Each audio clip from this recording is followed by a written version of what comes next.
Mukunda jewels లో అక్షయ తృతీయ సందర్భంగా 1 gram gold కొనుగోలుపై 1 గ్రామ్ సిల్వర్ ఉచితం. ఏప్రిల్ 29 నుంచి మే 24 వరకు మాత్రమే. వాగర్థ సంపృక్తౌ వాగర్థ ప్రతిపత్తయే జగతః పితరౌ వందే పార్వతీ పరమేశ్వరౌ. ఆదిత్యాయ చ సోమాయ మంగళాయ బుధాయ చ గురు శుక్ర శనిభ్యశ్చ రాహవే కేతవే నమః. శృంగేరి జగద్గురు పీఠాధిపతులకి కంచి పీఠాధిపతులకి నమస్కారములు తెలియజేసుకుంటూ కార్యక్రమాన్ని ప్రారంభిద్దాం. ద్వాదశ రాశులలో భాగంగా మే 18వ తారీఖు నుంచి 31వ తారీఖు వరకు ఈ 12 రాశుల వారికి ఏ విధంగా ఉండబోతుందో తెలుసుకునే ముందు గ్రహ సంచారం గురించి తెలుసుకుందాం. మేషంలో బుధుడు, వృషభంలో రవి, మిథునంలో గురువు, అలాగే కర్కాటకంలో కుజుడు స్తంభించి ఉండడం. 18వ తారీఖు నుంచి రాహువు కుంభంలోను, కేతువు సింహంలోని సంచారం చేస్తుండడం. మీనరాశిలో శని శుక్రుల యొక్క సంచార ప్రభావం వెరసి చూసినట్లయితే వీక్షించేటువంటి ప్రేక్షకులకి ఒక అద్భుతమైనటువంటి యోగము ఈ మే 18, 19, 20వ తారీఖులో నుంచి చూసుకుంటే రాహుకేతుల మధ్య మొత్తము సప్తగ్రహాలు బంధింపబడి ఉండడం, కాలసర్పదోష ప్రభావము మే 18వ తారీఖు నుంచి ప్రభావం ప్రారంభమైంది. ఇక ఈ 18వ తారీఖు నుంచే గ్రహమాలికా యోగము 18, 19, 20వ తారీఖులో చూసుకుంటే గ్రహాలన్నీ వరుసగా ఒక రాశిలో ఒక మాలగా ఉండిపోయింది. 18వ తారీఖు నుంచి 20వ తారీఖు వరకు మొత్తం గ్రహాలన్నీ ఒక్కొక్క రాశిలో ఉన్నాయి. అనగా సప్తగ్రహాలు మొత్తము 1, 2, 3, 4, 5, 6, 7, 8 రాశుల్లో మొత్తము నవగ్రహాలు 8 రాశుల్లో స్థిరపడి సంచార ప్రభావం అనేటువంటిది ఉంది. కాబట్టి గమనించగలరు. ద్వాదశ రాశులలో చివరిదైనటువంటి మీనరాశిలో జన్మించినటువంటి వారికి మే 18వ తారీఖు నుంచి 31వ తారీఖు వరకు ఏ విధంగా ఉండబోతుందో తెలుసుకునే ప్రయత్నం చేద్దాం. ప్రధానంగా ద్వితీయ స్థానంలో బుధుడు యోగకారకుడే. కొన్ని సమస్యలు అనేటువంటివి ఉన్నప్పటికీ కూడాను అంత దోషాన్ని అయితే చేయనీయడు. ఇక తృతీయ రవి యోగాన్ని కలగచేస్తాడు. ముఖ్యంగా నిరుద్యోగస్తులకి ఉద్యోగం లభించే అవకాశాలు ఎక్కువగా గోచరమవుతున్నాయి. అలాగే ఆల్రెడీ ఉద్యోగం చేస్తున్నటువంటి వాళ్ళకి చేస్తున్నటువంటి సంస్థలో ప్రమోషన్లు రావడం కానీ, లేదా వేరే ఇతర సంస్థల్లో కనుక మీరు అప్లై చేసుకుంటే చక్కటి జీతభత్యంతో మీకు మళ్ళీ కొత్త ఉద్యోగంలో మీరు జాయిన్ అవ్వడం కానీ జరిగే అవకాశాలు గోచరమవుతున్నాయి. అన్ని విధాలుగా ఉద్యోగస్తులు సంతోషకరంగా జీవితాన్ని గడుపుతారు. చతుర్థ గురు సంచార ప్రభావం కాస్త కష్ట నష్టాలు, చేస్తున్నటువంటి పనులలో ఒత్తిడితో కూడుకున్నటువంటి అపజయాలు ఉంటాయి. కాబట్టి ఏం తెలియజేస్తుంది గురుగ్రహము? దైవ బలాన్ని పెంచుకోండి అని మీనరాశి వారికి తెలియజేస్తుంది. ఆ ప్రయత్నంలో మీరుండండి, మిగతా అన్ని కూడా సక్సెస్ అవుతారని చెప్పవచ్చు.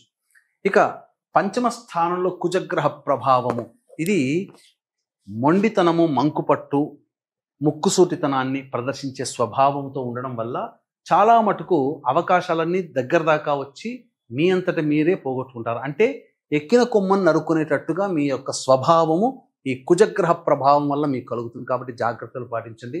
ఇక రాహుకేతుల యొక్క ప్రభావం ఎలాగో అనుకూలంగానే ఉండబోతుంది, అన్ని విధాలుగా యోగదాయకంగా ఉంటుందని చెప్పవచ్చు. ఇక రాశిలోనే శుక్రుడు చక్కటి స్థితిలో ఉన్నటువంటి కారణం చేత స్త్రీ సౌఖ్యము, దాంపత్య సౌఖ్యము, ప్రేమను కోల్పోయినటువంటి వాళ్ళు మళ్ళీ తిరిగి ప్రేమను పొందేట అవకాశము, అలాగే ఇతరులతో వాగ్వివాదాలు పొందినటువంటి స్థానంలో మళ్ళీ అందరితో కలుపుగోలుగా ఉండేటువంటి స్వభావము ఈ యొక్క 18 నుంచి 31వ తారీఖు వరకు మీనరాశిలో జన్మించినటువంటి వారికి కలగబోతుంది. అయితే జన్మశని ప్రభావం వలన ప్రతి ప్రయత్నంలో కూడా కొద్దిగా అనాసక్తి ఉంటుంది, బద్ధకం అనేది పెరుగుతుంది, పోస్ట్పోన్మెంట్ చేసుకుంటుంటారు. ఇది చాలా మటుకు మీకు ఉన్నటువంటి అపజయాలకి ప్రధాన కారణం ఈ శని ప్రభావం అని చెప్పవచ్చు.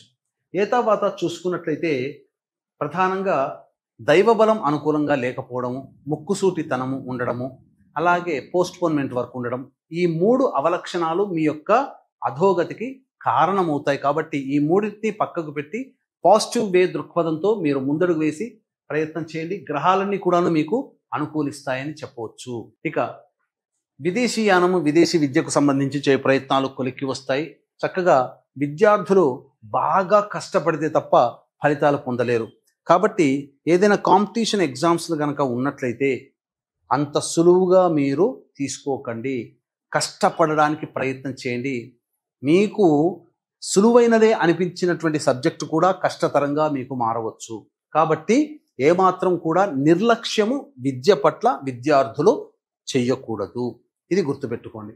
ఇక వివాహం కావాల్సినటువంటి అబ్బాయిలకి అమ్మాయిలకి కష్ట ఫలితము మాత్రము చేత వివాహం కలుగుతుంది అంటే ఎక్కువగా శ్రమ కోర్చాలి, ఎక్కువగా ప్రయత్నాలు చేయాలి పెద్దవాళ్ళు అని తెలియచేయడం జరుగుతుంది. ఇక సంతానం కోసం ఎదురు చూసేటువంటి వ్యక్తులు కాస్త సంయమనం పాటించి మంచి సమయం కోసం ఎదురు చూడడమే కర్తవ్యంగా పెట్టుకోండి. ఇప్పుడున్నటువంటి సమయం అనుకూలంగా లేదు అనే విషయాన్ని గమనించుకోవాలి. ఏదైనా సంతానం గురించి ఎదురు చూసేటువంటి దంపతులు కాస్త ఇబ్బందికరమైనటువంటి వార్తను వినాల్సినటువంటి పరిస్థితి ఏర్పడుతుంది. ఏతావాత రాహుకేతుల యొక్క ప్రభావం కూడా మిగతా గ్రహాన్ని కూడా కంట్రోల్ చేస్తున్నటువంటి కారణం చేత చాలా మటుకు శుభ ఫలితాన్ని ఇచ్చే గ్రహాలు కూడా మందకొడిగా ఫలితాలు ఇవ్వడం కారణం చేత మీరు అసంతృప్తికి లోనే అవకాశం ఎక్కువగా గోచరమవుతుంది. కాబట్టి దైవ బలాన్ని పెంచుకునే ప్రయత్నం చేయండి. వీక్షించేటువంటి ప్రేక్షకులకి గమనిక, ఈ మే 22వ తారీఖు రోజున హనుమత్ జయంతి సందర్భంగా శని మారినటువంటి సందర్భంగా మేష, మిథున, కర్కాటక, సింహ, కన్య, వృశ్చిక, ధనస్సు, కుంభ, మీన రాశిలో జన్మించినటువంటి వారికి శని దోష నివారణము, అలాగే జాతకరీత్యా కలుగు విద్య, వివాహ, ఉద్యోగ, దాంపత్య, అనారోగ్య సమస్యల నివారణకి సంబంధించి దోష నివారణ కార్యక్రమం సర్వదోష నివారణ పూజల హోమాలలో భాగంగా చేయించి శక్తిపాతము చేయబడినటువంటి శంకరంగలి మాలను మీకు అందించడం జరుగుతుంది. అలాగే సరస్వతీ నదీ పుష్కరాల సందర్భంగా భార్య భర్త వైపు 3 తరాల్లో మరణించినటువంటి వారి ఆత్మతృప్తి కోసం బ్రాహ్మణుని కర్తగా పెట్టి పిండ ప్రదాన కార్యక్రమం, తర్పణాది కార్యక్రమాలు జరిపించడం జరుగుతుంది. అలాగే తండ్రి వైపు 6 తరాలు, తల్లి వైపు 3 తరాలలో కుటుంబాలలో ఏవైనా దుర్మరణాలు కనుక ఉన్నా, పిండ ప్రదానాలు చేయలేకపోయినా, అలాగే ఈ సంబంధించినటువంటి కుటుంబ సభ్యుల మధ్య అవగాహన లేకపోయినా అవి పితృశాపాలు లేదా సర్పశాపాలు, స్త్రీ శాపాలు అని చెప్పవచ్చు. వీటి ప్రభావం వలన అన్ని అవకాశాలు నోటిదాకా వచ్చి వెనక్కి వెళ్ళిపోతాయి. కుటుంబ సభ్యుల మధ్య అవగాహన ఉండదు. ముఖ్యంగా ఎక్కడ వేసిన గొంగడ అక్కడన్నట్టుగా ఉంటుంది. ఏ పరిస్థితిలో కూడా అపజయమే తప్ప విజయాన్ని పొందలేరు. కాబట్టి ఇటువంటి దోషాల నివృత్తికి ఈ 26వ తారీఖు రోజున అమావాస్య సందర్భంగా కర్ణాటకలోని రుద్రగయ క్షేత్రములో ఈ పితృదోష, సర్పదోష మరియు స్త్రీ శాప నివృత్తికి పూజాది కార్యక్రమాలు జరిపించడం జరుగుతుంది. వాటి వివరాలు కూడా కార్యక్రమం తదనంతరం కాంటాక్ట్ చేసి తెలుసుకోవచ్చు. ఇక దైనందిన జీవితంలో 18వ తారీఖు నుంచి 31వ తారీఖు వరకు ఎలా ఉండబోతుందనే విషయం తెలుసుకుంటే 18, 19, 20వ తారీఖులో కనుక చూసుకుంటే అన్ని రంగాలలో ఉన్నటువంటి వారికి ఆనందకరమైనటువంటి పరిస్థితి. చక్కగా వ్యాపారము అభివృద్ధి ఉంటుంది, ధనాదాయం కూడా చాలా చక్కగా ఉంటుంది, సంతోషకరంగా జీవితాన్ని గడుపుతారు. ఖర్చులకి మించిన ఆదాయం లభించడం ద్వారా అన్ని విధాలుగా సంతోషంగా ఉంటారని చెప్పవచ్చు. ఇక 21, 22వ తారీఖులో కనుక చూసుకున్నట్లయితే ప్రధానంగా మానసికమైన ప్రశాంతత లోపిస్తుంది. ఒక జిగ్జాగ్ లాగా ఉంటుంది. ఏ పని ఎందుకు కూడా ఆసక్తి ఉండదు. నిద్ర పట్టని పరిస్థితులు అనేటువంటివి ఉంటాయి. ఖర్చులు కూడా అధికంగా ఉంటాయని చెప్పవచ్చు. కాస్త అన్యాపదేశంగా ఉంటారంటే పరధ్యాసగా ఎక్కువగా గడపాల్సిన పరిస్థితి. 23, 24వ తారీఖులో చూసుకుంటే ప్రధానంగా బాధ్యతతో కూడుకున్నటువంటి పనులు నిర్వర్తించడం ద్వారా పెండింగ్లో ఉన్నటువంటి పనులను పూర్తి చేసుకుంటారు. ఒక రెస్పాన్సిబిలిటీని తీర్చుకున్న సంతోషంగా ఉంటారు. విందులు వినోదాల్లో పాల్గొంటారు. కుటుంబ సభ్యులతో ఆనందంగా గడుపుతారు. పాత మిత్రులను కలిసే అవకాశం గోచరమవుతుంది. 25, 26వ తారీఖుల్లో కనుక చూసుకుంటే తల్లి తరపు వారితో, బంధువులతో వాగ్వివాదాలు చోటు చేసుకుంటాయి. కుటుంబ సభ్యులతో వాగ్వివాదాలు కలుగుతాయి. మనస్సు ప్రశాంతంగా ఉండదు. ధనము కూడా ఖర్చులు అధికంగా అవుతాయి. ఇక 27, 28వ తారీఖుల్లో నిరుద్యోగస్తులకి చక్కటి శుభవార్త వింటారు. ఆల్రెడీ ఉద్యోగం చేస్తున్న వాళ్ళకి మంచి ప్రమోషన్ లభించే అవకాశాలు గోచరమవుతున్నాయి. ధనపరమైనటువంటి సమస్యలు తీర్చుకుంటారు. సోదర సోదరీమణులతో సహాయ సహకారాలతో మీకున్న సమస్యల్ని పరిష్కరించుకోగలుగుతారు. అన్ని విధాలుగా ఆనందదాయకంగా ఉంటారు అని చెప్పవచ్చు. ఇక 29, 30 మరియు 31వ తారీఖుల్లో వాహనాన్ని నడిపేటప్పుడు జాగ్రత్తలు పాటించాలి. పరధ్యాసగా ఉండకూడదు. తల్లిగారి ఆరోగ్యం పట్ల శ్రద్ధ వహించాలి. వాహన మరమ్మతులకి, గృహ మరమ్మతులకి ఎక్కువగా ఖర్చులు పెరుగుతాయని చెప్పవచ్చు. మరీ ముఖ్యంగా మీ ఆరోగ్యం పట్ల శ్రద్ధ వహించాలి. ఏ తర్వాత సాధారణమైనటువంటి ఫలితాలు ఈ మీనరాశి వారికి కలుగుతాయని చెప్పవచ్చు. ఇక ఈ మీనరాశిలో జన్మించినటువంటి మహిళలు బాధ్యతలు పెరుగుతాయి, కానీ ఆ బాధ్యతలు పెరిగినంత విధంగా మీకు గౌరవ మర్యాదలు పెరగవు. కానీ అన్నిటికీ పెద్దతనాన్ని నెత్తిన వేసిన కారణం చేత, కొన్ని పనులు సరిగ్గా నిర్వర్తించలేని కారణం చేత అవమానాలు ఎదుర్కోవాల్సినటువంటి పరిస్థితి వస్తుంది. కాబట్టి జాగ్రత్తలు పాటించండి. అనవసరమైనటువంటి బాధ్యతలను నెత్తిన వేసుకోకపోవడమే చాలా మేలు అనే విషయాలు గమనించాలి. ఇక వృత్తి వ్యాపారంలో ఉన్నటువంటి మహిళలు డబ్బులు అప్పుగా ఎవరికి ఇవ్వకండి. పెట్టుబడులు ఎక్కడా పెట్టకండి. ఎవరిని గుడ్డిగా నమ్మకండి. ఇది సమయం అనుకూలంగా లేదు. ఆల్రెడీ ఉద్యోగం చేస్తున్నటువంటి మహిళలకైతే ఆనందదాయకమైనటువంటి పరిస్థితిగా ఉంటుందని చెప్పవచ్చు. వివాహం కాని అమ్మాయిలకి కాస్త ఆలస్యంగా వివాహాలు కుదురుతాయి. సంతానం కోసం ఎదురు చూసే మహిళలు వాయిదా వేసుకోవడమే, సంతానం గురించి వాయిదా వేసుకోవడమే మంచిదని, ఆల్రెడీ గర్భవతులు కనుక ఉంటే డాక్టర్ సలహాల్ని తూచా తప్పకుండా పాటించండి. సమయం అనుకూలంగా లేదు కాబట్టి శరీరం ఆరోగ్యం పట్ల గర్భవతులు జాగ్రత్తలు పాటించాలి. తర్వాత ఈ మీనరాశిలో జన్మించినటువంటి మహిళలకి సాధారణమైనటువంటి ఫలితాలు ఉంటాయి. ఎక్కువగా ఇతరుల ద్వారా ఓవర్ ఎక్స్పెక్టేషన్స్ పెట్టుకోకండి అని చెప్పవచ్చు.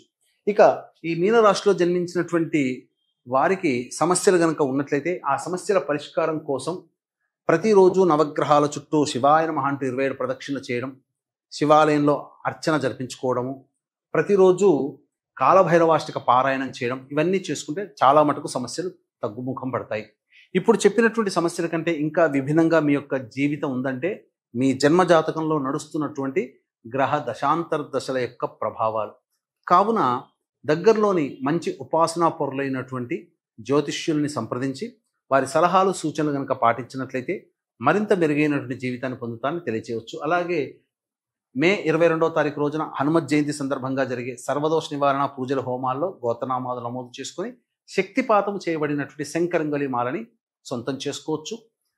మరియు సరస్వతీ నది పుష్కరాల సందర్భంగా భార్యాభర్త వైపు 3 తరాల్లో మరణించిన వారి ఆత్మతృప్తి కోసం బ్రాహ్మణుని కర్తగా పెట్టి పిండ ప్రదానం తర్పణాది కార్యక్రమాలు జరిపించడం జరుగుతుంది. అలాగే తండ్రి వైపు 6 తరాలు, తల్లి వైపు 3 తరాల్లో ఏవైనా దుర్మరణాలు కనుక ఉన్నట్లయితే సోమవతి అమావాస్య రోజున కర్ణాటకలోని రుద్రగయ క్షేత్రంలో ఈ సంబంధించినటువంటి పితృదోష నివారణ కార్యక్రమాలు జరిపించడం జరుగుతుంది. అవకాశం ఉన్న వాళ్ళు వాటి వివరాలు కూడా కార్యక్రమ తదనంతరం కాంటాక్ట్ చేసి తెలుసుకోవచ్చు. సర్వం శ్రీ ఉమామహేశ్వర పరబ్రహ్మార్పణమస్తు.